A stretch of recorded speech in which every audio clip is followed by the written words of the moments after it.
The strength of the community or the open source, you sometimes can make big jumps ahead. CiviCRM is a software system. Technically a constituent relationship management system. It's an extendable phone book. It's a database. It's a database. It's an open source version of Salesforce. Designed for non-profits. It is the heart and soul of an organization that is donor-driven. You've got contact management and activity recording and Mailings and cases and email and SMS and membership stuff or event stuff. and grants and blah blah blah blah blah blah blah. All sorts of stuff. Around a team in a format that's the same for everybody who's looking at it, basically. That's the generic thing. What's special about CiviCRM is that it's open source and community based. So the limits are whatever energy you want to put into it.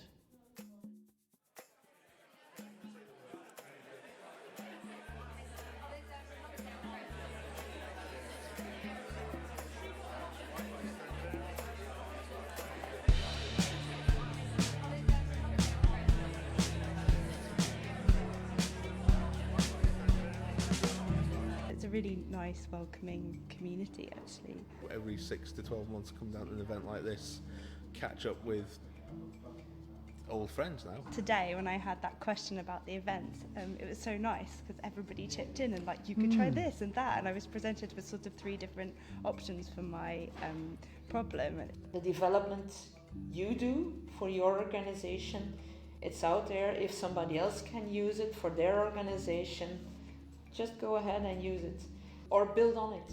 You're free to change it, you're free to make it different, you're free to put your data anywhere. We wanted to be able to just be in more control of all the data around the artists that we use, the contacts that we have at our various funders.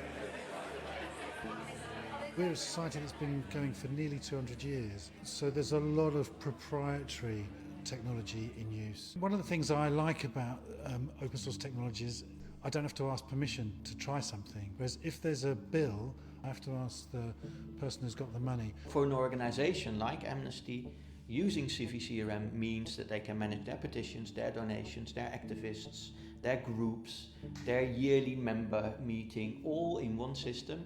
It's really important that they own their data themselves and that they're free to follow whatever route they want to follow, but then they'd have to invest energy.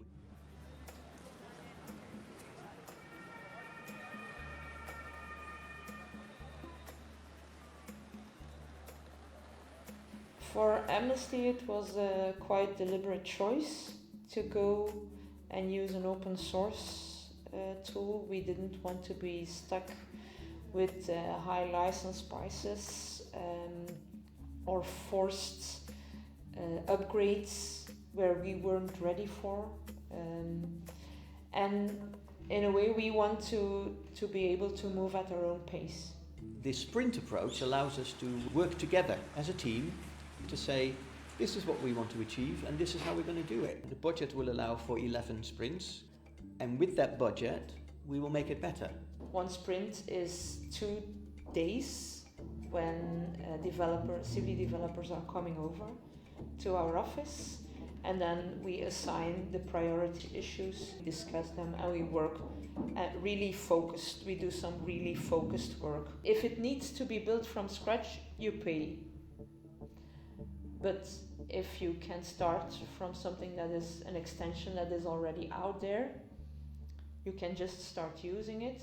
It's been around since 2004, CiviCRM. The way that it moves along and has kept up with the pace of change, because it's open source, over the years, different organisations have funded changes, and then that change goes into the wider system. That happens fairly often, that we develop extensions for one client and then we can reuse it in another environment. I think that's easier to explain to an NGO who usually has this idea of like a common good and working for a better kind of future or whatever. We don't want to build something that we own and then sell, right? We want to be paid for building stuff, but then there's really no reason why other people shouldn't be able to use it. And this way, we're building a better and better and better and better software that everybody can use. This type of approach actually works really well. That's what open source is for.